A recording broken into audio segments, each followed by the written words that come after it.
Let's see the whole process. So what are we seeing here? This is what we call the dumper. It's a flow-through dumper. If you look behind you, these plastic bins, each one of these holds around 23 bushels of apples. And then they're submerged in water, and the water floats the apples up and conveys them onto this roller conveyor and then down a series of brushes. As they enter the brush bed, they are washed and rinsed. And then the purpose of the brushing is to polish the apples and dry them, which is an initial drying before we add a secondary wax, which shines the apples up and makes them more attractive at retail. After the second wax is applied, it goes into a drying tunnel, about 120 degrees for about 3 minutes, and then it comes out, and then that starts the sorting process. What's going on here? Okay, so the apples come through the wall here. Just on the other side is the drying tunnel. This is where we do a bit of initial hand sorting. Actually, the main thing that they're doing here is pulling off leaves and a few rocks that come through. Most of the actual sorting is done electronically in this big blue cabinet you see here. It works really well, but as smart as it is, it has trouble identifying the difference between a brown defect and say a brown weed that's a few months old. So we don't want to downgrade an apple that's okay and it just has a leaf on it. That's why they're, see on the ground here, it's full of leaf litter, because they're just pulling leaves and sticks off of it. Almost all of our Walmart business is in RPCs, that stands for reusable plastic container. Here, the apples are being singulated into these cups, and that makes it so that the computer can sort them, because each cup can be tipped by a solenoid. So all of those parameters are determined electronically on the computers in that office, and depending on who your customer is and what the standards are, we're sorting each one of these apples. I think there's 34 pictures taken of these apples as they're rotating through the cabinet. 34 photographs of each apple? Yeah. Wow. So, and there's actually 9 cameras for each lane, and that's one HD, an incoming, a top, and an outgoing for 3 different channels. One's an HD camera, and then you have 2 IR cameras. The IR camera helps you see bruising.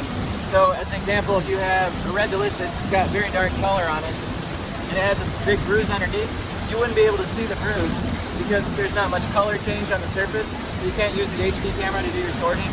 But if you switch to an IR camera, that bruise shows very clearly. Is that pretty common, taking a type of apple and then rebranding it? Very common nowadays.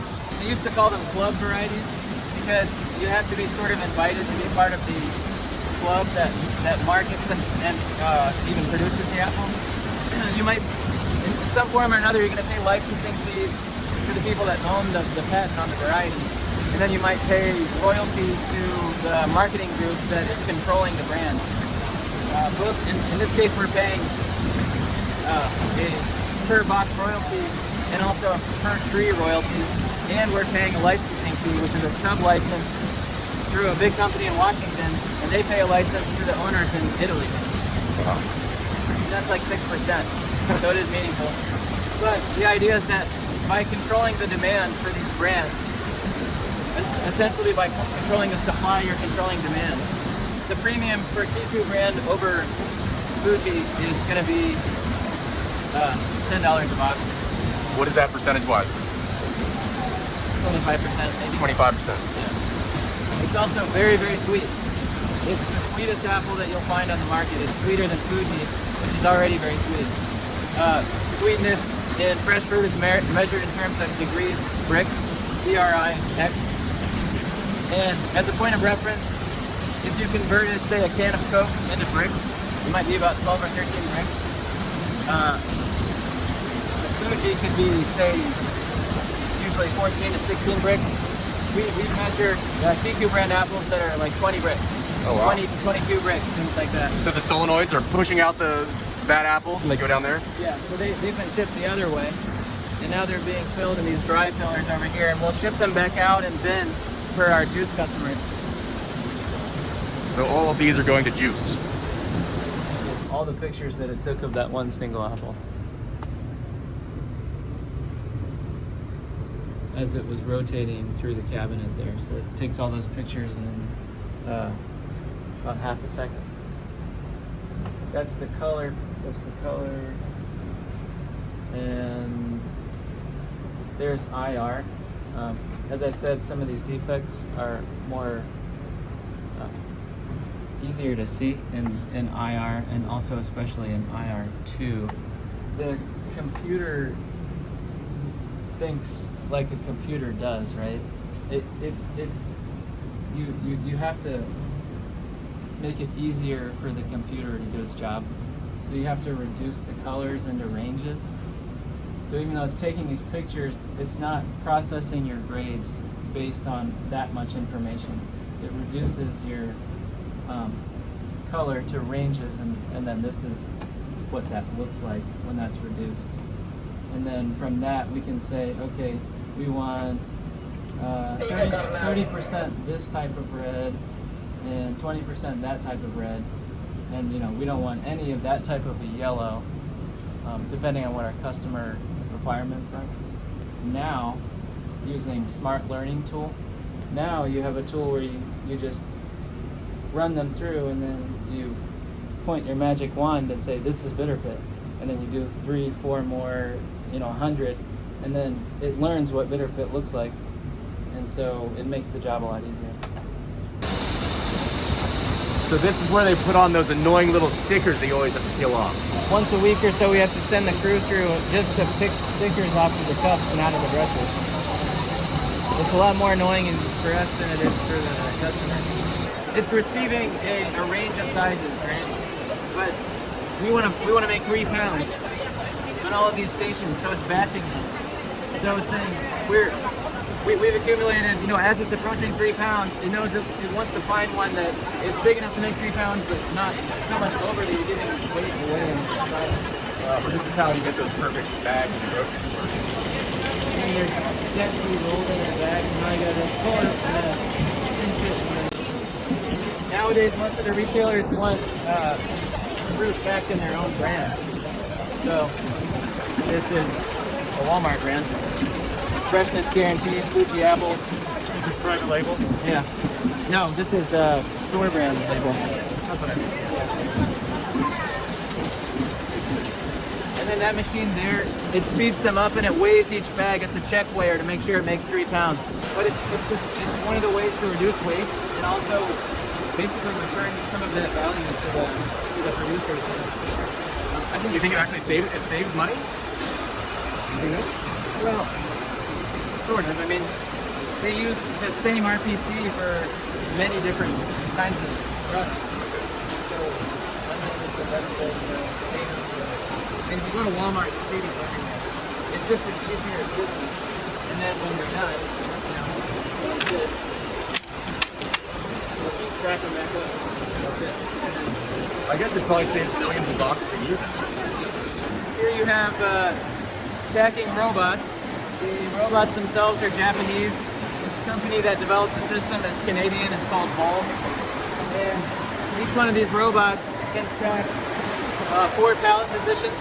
They can handle many different types of products, whether it's cardboard or plastic, carton, and stacked in an alternating pattern up to the point of a full skid. And then it discharges. And the full skid comes down on a trolley to have the cooler boards and the straps applied, and then it gets classified and put on inventory. What have these meant for your efficiency here? Well, finding people to stack boxes was always a pain point from a management standpoint. It tends to be the kind of position that only the men employees are going to do, and it was hard to have enough people to do that, especially if it was a sign-up shift after hours. So we haven't eliminated positions, but now essentially we can run faster because we don't have to recruit as many men to stack as many boxes. As the boxes come in here, every box has a label that's scanned with a QR code, and it's already been assigned to one of the 12 pallet positions among the 3 robots. Every machine has a queue that will fit about 4 or 5 boxes. If that's full, as it makes its pass. And so, in sequence, the robot knows which box that is and which stack it belongs to. Not only that, but it knows how far along it is in the stack. The machine has to know when it's full to know when to discharge. If the queue is full when it comes around, it keeps going around. That's why the track goes the whole way around the room, so you can accumulate. So if you're running really fast, it will start to fill up until it has an open position in the queue for the robot. This is a pretty large room. This would fit about 46,000 bushels, and that's about 1,700 bins. This is just one room in one building, you have multiple buildings. Yeah, so we have 41 rooms. How long can an apple stay good in one of these rooms? There's a lot of factors, but let's say as long as 10 or 11 months. I'll tell you just quickly about how the idea behind controlled atmosphere storage. Apples are living organisms, and they're respiring in the same way that animals do, which is to say that they're taking in oxygen and giving off carbon dioxide. So atmospheric levels of oxygen are, say, 20 to 25% range. And when you bring in apples, you have different tools that you can use to slow down the respiration. The first thing that you always use is refrigeration. You want it cold but not freezing. You don't want to freeze the water that's in the fruit. So usually we're between 33 and 38 degrees depending on the variety. Beyond that, you take the oxygen down if you choose to do that. And you go down as low as you can without causing the fruit to go anaerobic. And that speeds, essentially does the reverse of what you're trying to do, which is to slow down the respiration. Instead, it speeds it up and it increases the rate of senescence, which is what basically the starches change to sugars and eventually change to ethanol. So what percentage of oxygen are you after? So usually we're anywhere from 1.5% to 3% is a normal range for controlled atmosphere. But you're taking it down as low as you can without stressing the fruit. Now the other important aspect of that is CO2, as I said, because CO2, if it's higher than atmospheric levels, can actually damage the fruit. So even though you've slowed down the respiration to a very low level, because it's in a sealed environment and it's still respiring even though it's slow, that CO2 can build up to a level where it can cause damage. So you have to have a way of pulling excess CO2 out of the room. And there's different ways to do that. You can use hydrated lime powder, which absorbs CO2, and we put stacks of those in bags in the room. But mainly what we rely on is CO2 scrubbers. That's a machine that's essentially like a fancy filter, and it's sucking in air and filtering out carbon dioxide. So every CA room has those essential components, which is a nitrogen generator, which displaces the atmosphere in the room to drive down the oxygen level, and then a CO2 scrubber. It's a cross between Pink Lady and Honeycrisp. It's a very good, mild, sweet tart, hard, kind of yellow flesh variety that chunks off in your mouth. Really good variety. When they launched, it was being branded with the name Sweet Cheeks, and they had this really nice artwork and this logo of this little girl with like braids and big red cheeks eating an apple. They won a taste test competition that was sponsored by Costco, and Costco honored them with a lot of additional business for this new variety. That's in a category that's very crowded now with new branded varieties, so that was a big deal. But then they came back and said, well, one problem, and the problem is that we don't like the name. It's a little too edgy. This idea of cheeks, it's got some connotations to it. So they said, well, we'll commit to this variety, but you got to come up with a different name. So it took them a year, and what they came up with, which I think is really good, is Wild Twist. And Wild Twist? Wild Twist. And it's playing on the fact that it is a cross of two varieties that are already very popular. So they can include that in their branding. They can say, okay, this is a new variety, it's got a new name, you don't know anything about it, but at least you do know these other two varieties. So Leighton's been developing this new invention for a couple of years, and it's really cool because it's something that you'd only think of if you were deeply immersed in this business. It's a harvest assist tool that trims stems on apples. The reason why that's important is because the hard woody edge of the end of the stem, when it's pressed up against another apple, either in the picking bag or in the bin, it can puncture the apple. Immediately that apple is downgraded and it can only be sold as juice. Or that also becomes a point of entry for things like rot and molds and other diseases. So there is a solution, and that is to trim the apples, the stems in the field. You got to get them just below the shoulders of the apple, just so that they can't reach far enough to puncture other apples. So I developed this tool, and it does exactly that. the reason why it's an advantage over hand clippers is that the picker can actually use 2 hands instead of just 1 hand. The way it works is you clamp it onto the straps on your bag, like this.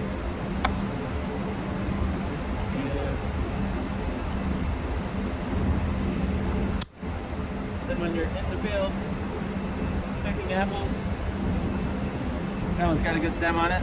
That kind of apple there could easily cause a puncture because the stem is kind of rigid and it has that edgy top on it.